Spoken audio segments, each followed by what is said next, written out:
La serie de Apocalipsis, vamos a continuar. Ojalá que el Señor nos dé permiso de terminar ese libro que es tan interesante y es uno de los libros menos estudiados y menos leídos por la iglesia. Hoy vamos a ir al capítulo 11 de Apocalipsis. Gracias al Señor que Dios nos está dando la oportunidad de estudiar este libro tan importante. El capítulo 11 de Apocalipsis, mis amados, es uno de los capítulos más difíciles de entender de este libro y es uno de los capítulos que marca las directrices del resto de lo que falta, y es un libro muy importante. Así que vamos a leer el capítulo 11, verso 1, y dice: entonces me fue dada una caña semejante a una vara de medir, y se me dijo: levántate y mide el templo de Dios y el altar y a los que adoran en él. Padre, en el nombre de Jesús, le damos toda gloria, toda honra, toda adoración, Señor, toda alabanza. Y le pedimos humildemente, Espíritu Santo de Dios, que nos abra nuestro entendimiento, que permita que nuestra mente entienda, que nuestro espíritu se regocije y que crezcamos en el espíritu y en conocimiento de su santa palabra. Me pongo en sus santas manos, pidiéndole, Señor, que me use una vez más para ser de bendición a mis hermanos aquí presentes y a los que nos van a mirar en diferentes naciones. Sean bendecidos con esta poderosa palabra y que sea para la gloria del Padre, del Hijo y del Espíritu Santo. Le damos gracias, Señor, en el glorioso nombre de su Hijo amado Cristo Jesús. Amén y amén. Tengan la bondad de sentarse. Muy bien, hoy vamos a ver los dos testigos. Un tema muy interesante, un tema muy apasionante, y vamos a estar enseñando relacionado a quiénes son los dos testigos. Hay varias versiones, hay varias creencias, hay personas que creen una cosa, personas que creen otra, pero vamos a ir a ver a lo que dice a la luz de las Escrituras. Entonces, aquí el apóstol Juan, al que le fue revelado el libro de Apocalipsis, en el verso 11 dice: entonces me fue dada una caña semejante a una vara para medir. ¿A quién le dieron la vara? A Juan. Dice que entonces me fue dada una caña semejante a una vara de medir. La caña del pastor, el báculo del pastor, sirve para dos cosas. Sirve para auxiliar, por eso tiene la agarraderita esa, el báculo que usan los pastores de ovejas. Sirve para sacar las ovejas que se están yendo al voladero, o las ovejas que están en peligro. Él viene y las saca. Pero también el báculo y la vara sirve para corrección. Entonces, aquí vamos a ver el significado de la vara. Aquí vamos a ver cómo esta vara que le fue dada, dice: entonces me fue dada una caña semejante a una vara de medir, y me dijo: levántate y mide el templo de Dios. Nos vamos a ir pasito a pasito para ir digiriendo la escritura, porque no podemos comernos el pollo de un solo, tenemos que ir paso a paso. ¿Amén? Entonces, le digo: me fue dada una vara semejante a una vara de medir, y se me dijo: levántate y mide el templo de Dios. Cuando nos hablan de una vara en la Biblia, nos están hablando de, tanto en el Antiguo Testamento como en el Nuevo Testamento, que la vara es para corregir, y la vara es para ayudar, y la vara es para medir el nivel espiritual de cada quien. Dios nos va a medir a cada uno de nosotros, y todo el tiempo nos mide qué tanto le buscamos o qué tanto no le buscamos, si le servimos o no le servimos, si avanzamos o retrocedemos. El trabajo de uno de pastor es hacer que la congregación avance, aleluya, y crezca y entienda. Pero la responsabilidad individual de cada quien ya es de cada quien. Sí, Señor. El Señor medirá su avance individual de cada quien. Amén, gloria a Dios. Lo que usted hace en su casa o deja de hacer. Hay cantidad de gente que cambia las cosas de Dios por el trabajo. Hay cantidad de gente que cambia las cosas de Dios por miles de cosas. ¿cómo cree que estará su crecimiento espiritual? ¿Y cómo será la hora en que lo midan con la vara del Señor? ¿O lo van a ayudar a que crezca más, o un garrotazo le van a poner para que avance un poquito más? Aleluya. Porque con el Señor no se juega. Amén, aleluya. O le servimos bien, o mejor nos alejamos de Él.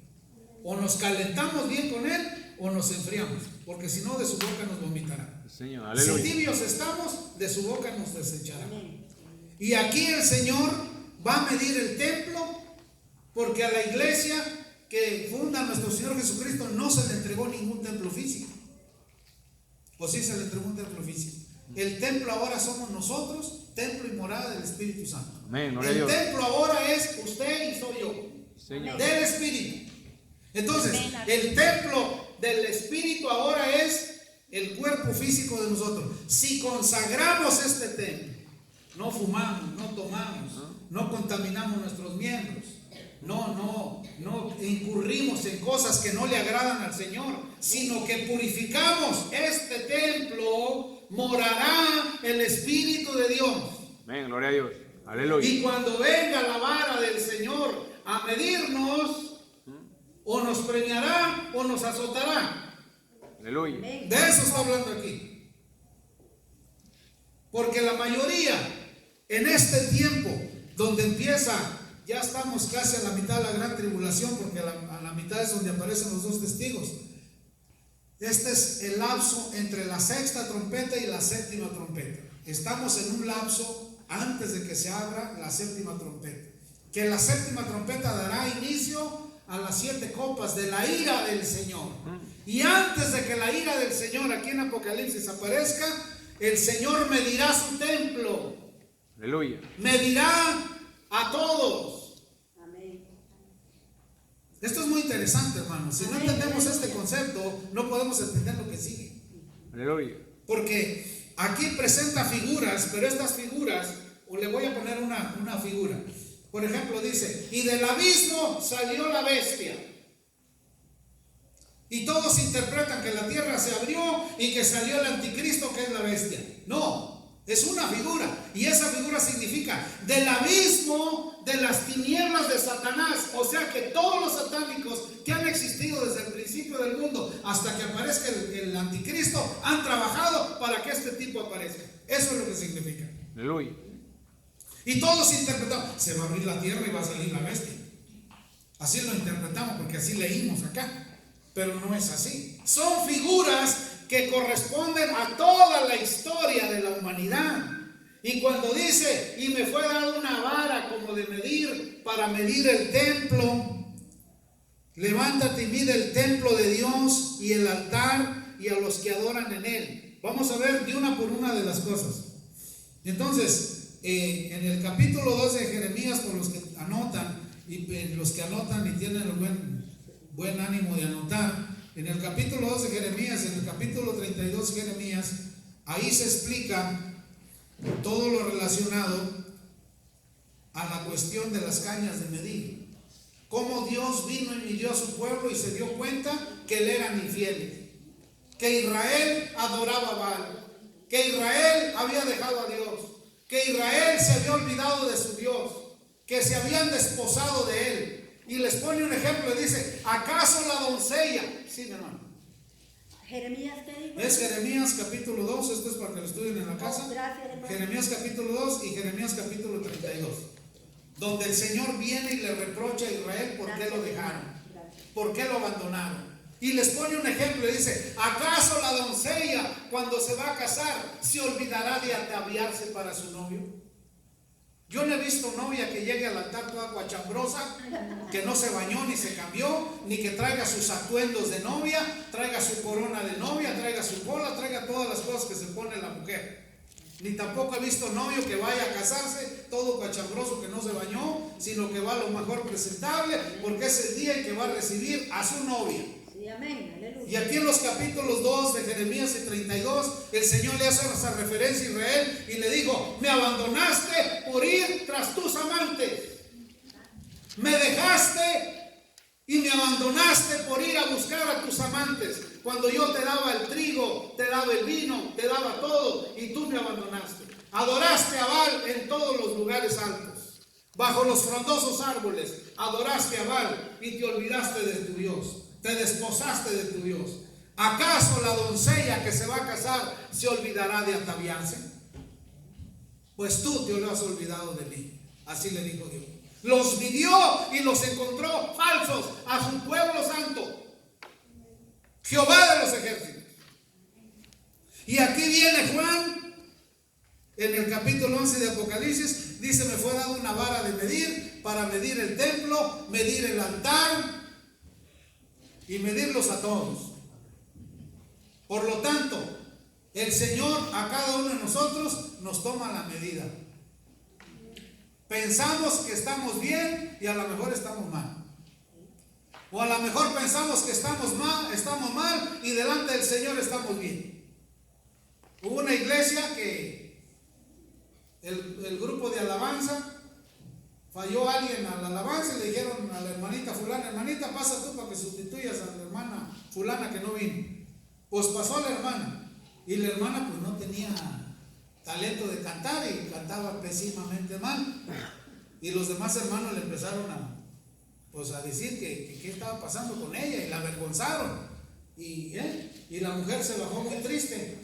Y cuando llegó a su casa se tiró de rodillas a llorar y le dijo: Señor, ¿cómo es posible que perdóname que yo canté tan mal y me siento tan mal porque todos mis compañeros del coro me despreciaron y yo me sentí muy mal? Y le habló el Espíritu Santo y le dijo: yo nomás escuchaba una voz. Gloria. Y la única voz que escuchaba era la tuya. Entonces, cuando nosotros damos al Señor lo mejor de nosotros y lo damos con gusto, con alegría, con gozo, el Señor nos mide. Amén. Con su vara de medir. Amén. Porque nuestro Rey es el buen pastor. Amén. Y como buen pastor trae su vara de pastor. Señor, aleluya. Para ayudarnos o para corregirnos. Amén. ¿Ya se entendió lo de la vara? Amén. Sí, para poder pasar a otra cosa. ¿Ok? Muy bien. Entonces, fíjese lo que dice el Salmo 2.9. Para irnos rapidito, vamos a buscar el Salmo 2.9.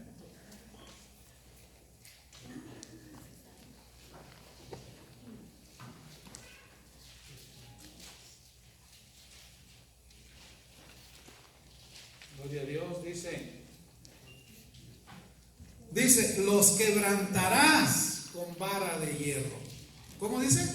Los quebrantarás con vara de hierro. Es cuando el Señor Jesucristo esté gobernando en el milenio, con vara de hierro va a quebrantar a sus enemigos para que se dobleguen ante Él y lo obedezcan. Los quebrantarás con vara de hierro, como vasija de alfarero los desmenuzarás. Vino como cordero, ¿y qué le hicieron a nuestro Señor Jesús? ¿No lo bofetearon, no lo crucificaron, no lo mataron? Sí, pero ahora viene como rey. Amén. Como Aleluya. león. Con su espada, su palabra como espada de dos filos en su boca. Ahora viene a tomar control cuando venga a gobernar en el milenio y venga a sujetar a todas las naciones a que hagan lo que Él como rey está indicando. Gloria a Dios, Aleluya. aleluya. Por eso es el significado. La medición de la duración del tiempo de los gentiles. Aquí vamos a ver el Salmo 23.4.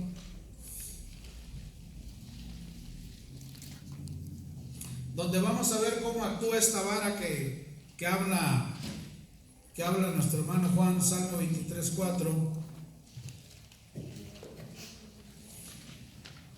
Y dice 23.4: aunque ande en valle de sombra de muerte, no temeré mal alguno, porque tú estarás conmigo. Tu vara y tu cayado me infundirán aliento. Hay gentes que están al borde de la muerte, viene el Señor Jesús y los rescata de los lazos de la muerte. Tenga lo que tenga. Aunque todos creían que iba a morir, viene el Señor Jesús y los rescata con su cayado, con su vara, de los lazos de la muerte.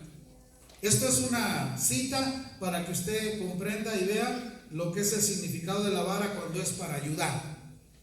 Y cuando es para corrección, pues también. Vamos a ver aquí la explicación de lo que es el templo y lo que es la iglesia. lo que es el templo del Espíritu Santo. Vamos a regresar otra vez a Apocalipsis capítulo 11 donde estamos. Sea paciente, entender Apocalipsis solamente con el poder del Espíritu Santo se entiende. Amén. No crea usted que es tan fácil ni enseñar ni entender. Juntos lo tenemos que hacer. Amén. Gloria a Dios. Y paso a paso lo vamos a hacer. Dice: entonces me fue dada una caña semejante a la vara de medir, y se me dijo: levántate y mide el templo de Dios. Los judíos tenían su templo, es su segundo templo, porque el primer templo de Salomón fue destruido, y este es el segundo templo de Herodes. Falta construir el tercer templo. Para los que no sepan, Israel tiene un instituto que se llama el Instituto del Templo, y en el Instituto del Templo tienen la enseñanza de cómo los sacerdotes deben ministrar, de cómo deben hacer los sacrificios, cómo deben hacer las ofrendas, cómo hacer todo. Ya tienen todos los sacerdotes de la tribu de Leví identificado la descendencia de Leví, ya tienen hecha todas las partes del templo prefabricado. Se calcula que en 6 meses pueden ellos construir el templo, ya tienen todas sus partes hechas. Entonces dice que van a construir un templo, se va a restablecer otra vez los sacrificios como se hacían antes por 3 años y medio. Y el anticristo, que es la bestia que viene de las profundidades del satanismo, que ya hablamos de eso, ¿verdad? Él va a permitir y va a hacer un pacto de paz con Israel para que reanuden los sacrificios del templo. Pero los 3 años y medio él se va a levantar y él va a prohibir los sacrificios del templo. Y se va a meter en el templo la bestia, el anticristo, y va a exigir que lo adoren como a Dios. Y ahí es donde los israelitas se van a dar cuenta el error garrafal que cometieron de haber hecho pacto con el hijo de Satanás y no con el hijo de Dios. Aleluya.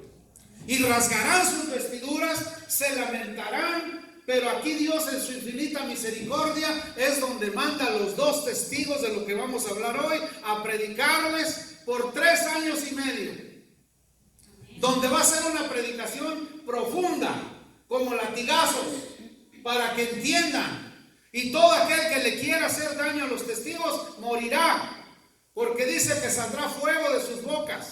El poder de su palabra matará a los que les quieran hacer daño. Aleluya. Y estos 2 testigos son enviados por parte de Dios para que su pueblo santo, que es Israel, que no hizo pacto con Jesús, sino que hizo pacto con el hijo de Satanás, por medio de estos 2 predicadores, se arrepientan y sean salvos. Amén. Gloria a Dios. Bendito sea el Señor, que nosotros no necesitamos más que confiar y creer en el Señor para perdón de nuestros pecados y tener esta bendita salvación que ahora tenemos. Amén. Aleluya. Necesito saber si me va siguiendo, si me va entendiendo, para poder entender todo lo que estamos hablando acá. Entonces, aquí a Juan se le dice, fíjense, todavía no podemos ni salir, vamos con el 2. Dice: pero el patio que está fuera del templo déjalo aparte. El patio de los gentiles no fue medido. Dice, porque dice en el 1: entonces me fue dada una caña semejante a la vara de medir, y se me dijo: levántate y mide el templo de Dios y el altar y a los que adoran en él. Pero el patio que está fuera del templo déjalo aparte y no lo midas, porque ha sido entregado a los gentiles, y ellos hollarán la ciudad santa 42 meses. Aquí en el vamos a ver Efesios 2, 21 y 22.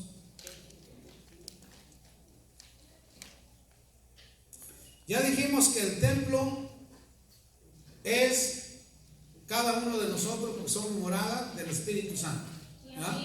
Porque el Señor Jesucristo, por medio de su sangre, nos limpió y nos purificó para que seamos templo y morada del Espíritu Santo. Y dice Efesios 2, 21 y 22: en quien todo el edificio bien coordinado va creciendo para ser un templo santo en el Señor, en quien vosotros también sois juntamente edificados para morada de Dios en el Espíritu. Por eso a la iglesia no se le dio ningún templo físico. así como a los israelitas. A los israelitas sí les dieron un templo. Por eso fue medido el templo. El templo físico fue medido. Porque ellos han preferido el templo físico que el templo del Espíritu. Un judío no convertido al Señor tiene más valor para él su templo, y todos anhelan su templo físico y no quieren rendirse al servicio del Señor Jesús. No quieren consagrar sus cuerpos al servicio del Señor Jesús. No quieren que sus cuerpos sean templos y morada del Espíritu Santo. Por eso es que Israel va a ser necesario que construya su templo, porque todos anhelan su templo. Porque no creen esto que dice acá. Ellos no creen que somos templo y morada del Espíritu Santo. Pero está sucediendo una cosa. Hay un avivamiento como nunca en Israel, convirtiéndose la gente a Cristo. Amén. Y Amén. bendito sea el Señor. Bendito sea el Señor por eso. Otro de los países donde más está creciendo el evangelio es China. Señor. Ahorita el 21 y el 25% de los chinos ya son cristianos. Se van a pescar y se sacan de las muelas picadas un papelito para que no se dé nadie cuenta, y se cambian los papelitos uno a otro para intercambiar textos, porque no tienen Biblia. Los textos se los saben de memoria, y cuando van a pescar ahí se predican uno al otro. Ahí predican, porque no tienen el privilegio de juntarnos como nosotros aquí. Pero ellos han consagrado, nuestros hermanos en China, su templo, que es su cuerpo físico, para morada del Espíritu Santo. Señor. Aquí cuando se le dice a Juan que mira el altar espiritual se refiere al altar de oración de cada uno de nosotros. Porque cada uno de nosotros tiene su propio altar de oración. Como ya no tenemos, como no hay un templo, ahora el Señor va a medir nuestra intercesión y nuestra oración individual. A ver, quiero yo estar bien seguro, porque quiero estar bien seguro del significado espiritual de la vara, si usted me está entendiendo o no me está entendiendo. Gloria a Dios. Amén. Esta vara le fue dada a Juan porque los israelitas tienen un templo físico. Hasta ahí estamos, ¿verdad? Que fue destruido en el año 70 después de Cristo. Por lo tanto, cuando Juan escribió esto, el templo existía. No había sido destruido. Porque Jesús dijo, no quedará piedra sobre piedra. Y en el año 70 después de Cristo, vino Tito el Grande, hijo del emperador romano, y destruyó el templo y no dejó piedra sobre piedra. Solo quedó el cimiento de los muros de los lamentos que hay ahorita. Amén. Por lo tanto, cuando a Juan se le dieron estas revelaciones y se le dijo que se le dio una caña para medir, que midiera el templo, midiera el altar, y que dejar el patio de los gentiles libres, tiene un significado espiritual para nosotros. Y el significado espiritual del altar es la oración tuya. Amén. Tu oración, qué tan sincera es delante del Señor. Amén. Si realmente tu oración es genuina o es falsa. Aleluya. Hay gente que ora y dice, ojalá que le vaya mal a aquel, ojalá que se le ponche la llanta a aquel o que se muera. ¿Tú crees que esa oración será genuina? El Señor cuando la mire, ¿qué irá a decir? ¿Te va a ayudar en esa oración o un derrotazo te va a dar? ¿Qué va a hacer el Señor? Se los estoy poniendo así porque veo que como que no están entendiendo, para que entiendan. ¿Sí? Ya quedamos, porque los israelitas tienen su templo y anhelan su templo y desean su templo y lo van a construir. Tienen el instituto, tienen todo, tienen muchos millones y lo van a hacer. Y van a hacer paz, van a hacer el pacto de paz con la bestia, nacida del satanismo, con el anticristo, con el hijo de Satanás. Vino Jesús y no quisieron hacer pacto con él. A los suyos vino y los suyos no lo recibieron, lo desecharon. Y por lo tanto, por eso van a ser juzgados y van a ser medidos. Aleluya. Ahora sí ya me entendió, ¿verdad? Bueno, ok, muy bien. Sí, porque estaba viendo como que no están entendiendo. Entonces, el altar, la medición del altar es su oración suya. Su altar suyo, porque usted es el templo y donde usted presenta sus ofrendas al Señor es en su altar de oración suyo. Por eso aquel que ora mucho, recibe mucho. Amén. Gloria a Dios. Y aquel que ora poco, recibe poco. Aquel que siembra mucho, cosechará mucho. Aquel que siembra poco, cosechará poco. Y el que no, nada. Depende de cómo está tu altar. ¿Usted sabe cuál es el altar de los matrimonios? Se los voy a decir. El altar de los matrimonios es la cama. Por eso no puedes irte a la cama enojado con tu esposa o tu esposa, porque estás contaminando tu altar. Sí, amén. Y cuando una mujer se le niega a su marido, está contaminando su altar. O cuando un marido se le niega a su mujer, está contaminando su altar. Por eso que tu altar sea sin mancilla, sea sin contaminación. Y hasta se me hincha. ¿Me está entendiendo? Amén. Amén. Que tu altar sea puro. Porque las cosas más delicadas se tratan ahí en el altar a solas. Ahí platico con sus problemas y wiri wiri y wiriguara toda la noche. Y ahí se arregla o se descompone. Por eso cuando uno se enoja con la mujer, se dice que el que se acuesta en medio es Satanás. Ya depende de usted si a quién deja acostar ahí. Que no debe dejar a nadie, solo es para usted y su esposa.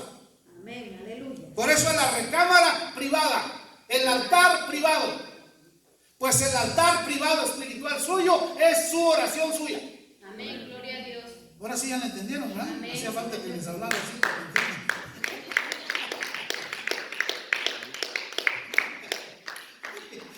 entiendan. Es que la palabra del Señor es una maravilla. Gloria a Es Dios. una dulzura. Amén. Cuando se entiende. Ya les he dicho, si no entienden, mejor no leen. Sigan leyendo si están entendiendo lo que están leyendo. Y si no, si por una sola palabra que no sepan qué significa, vayan al diccionario a ver qué significa. Para eso hicieron los diccionarios. Amén. Gloria a Dios. Para uno saber qué significa y seguir entendiendo lo que sigue. Entonces su altar es su oración. Ahora vamos a ver lo que es el patio, porque aquí habla de patio.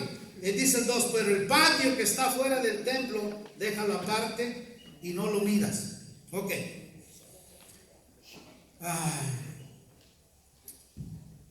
Muy bien, entonces vamos a ver lo que es el patio.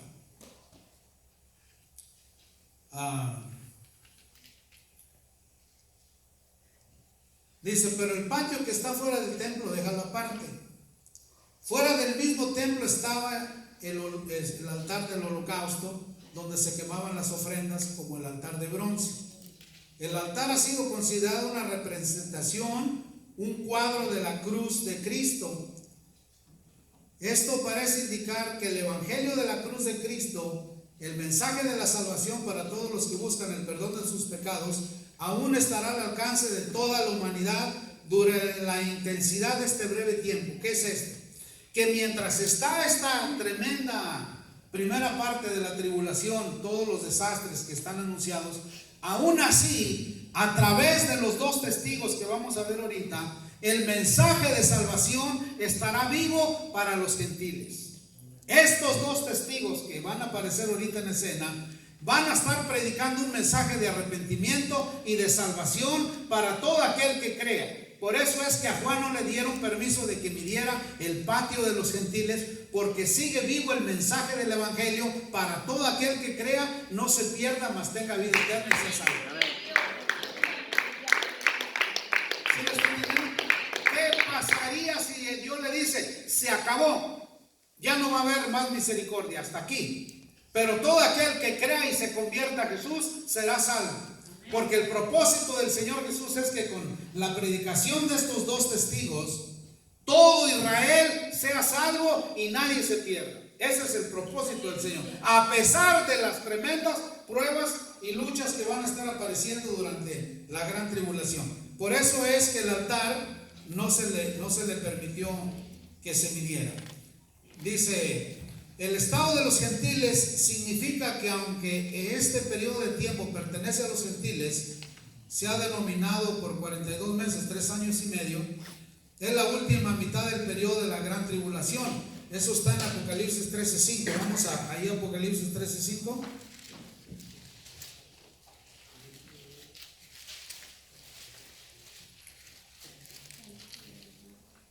Dice Apocalipsis 3:5, también se le dio boca de que hablase grandes cosas y blasfemias, y se le dio autoridad para actuar 42 meses.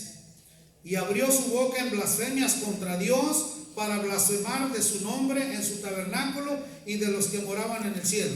Aquí es el anticristo ya reinando en su templo, obligando a todo mundo a que lo adoren y que lo adoren como a Dios, y el que no lo adore como a Dios lo matará.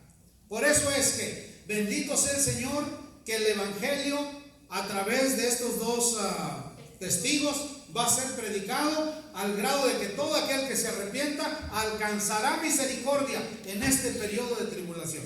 Amén. Gloria a Todos Dios. los tibios, todos los que no quisieron servirle al Señor antes de que pase todo esto, todavía tendrán oportunidad de aceptar a Cristo, aunque les va a costar la vida, ya no va a ser gratis.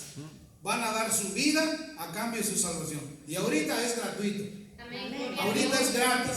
Lo más es poner tu fe en Jesús, Amén. creer en Él, y eres salvo y perdonados tus pecados. No hay persecución, no hay nada. Aún así, la gente no quiere. Aleluya. Sí está viendo usted el tremendo problema de la falta de interés de la gente. Sí, amén. No hay interés. Pareciera que la gente ocupa tribulaciones, ocupa desastres en su vida, ocupa situaciones difíciles para buscar a Dios. Pues las van a tener.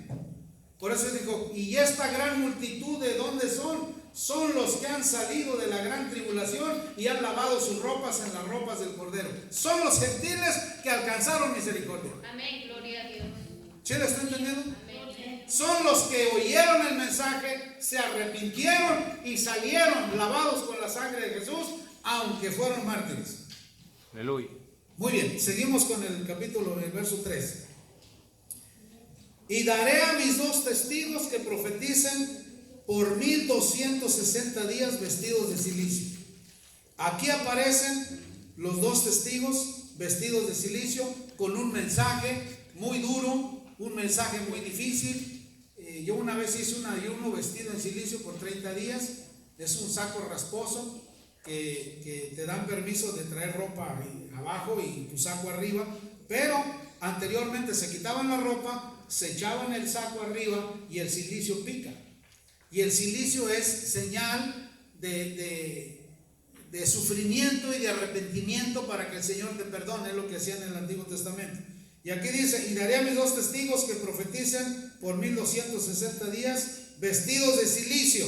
Entonces ahora sí vamos a ver lo que es los dos testigos.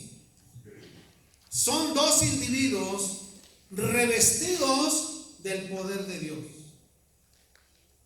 Resumiendo, los dos testigos, ¿quién son? Son dos individuos enviados por Dios, revestidos del poder de Dios, con señales y prodigios, con permiso de abrir el cielo para que llueva, o con permiso de por su palabra cerrar el cielo para que no llueva hasta por 3 años y medio. Con el poder de su palabra pueden matar. Aleluya. Con el poder de que pueden convertir el agua en sangre y que nadie pueda tomar agua, porque las aguas no podrán ser consumidas si son sangre. Con poderes sobrenaturales que predicarán 3 años y medio para el arrepentimiento de todo aquel que quiera arrepentirse de sus pecados y alcanzar salvación. En medio de desastre tras desastre, que ya lo miramos en las trompetas pasadas, y que faltan los ayes de las 7 copas de la ira de Dios. Y estos estarán predicando por 3 años y medio. Nadie les podrá hacer nada, ni se les podrán acercar. El único que los va a matar va a ser la bestia nacida del abismo, que es el anticristo. Y es cuando va a agarrar tremenda fama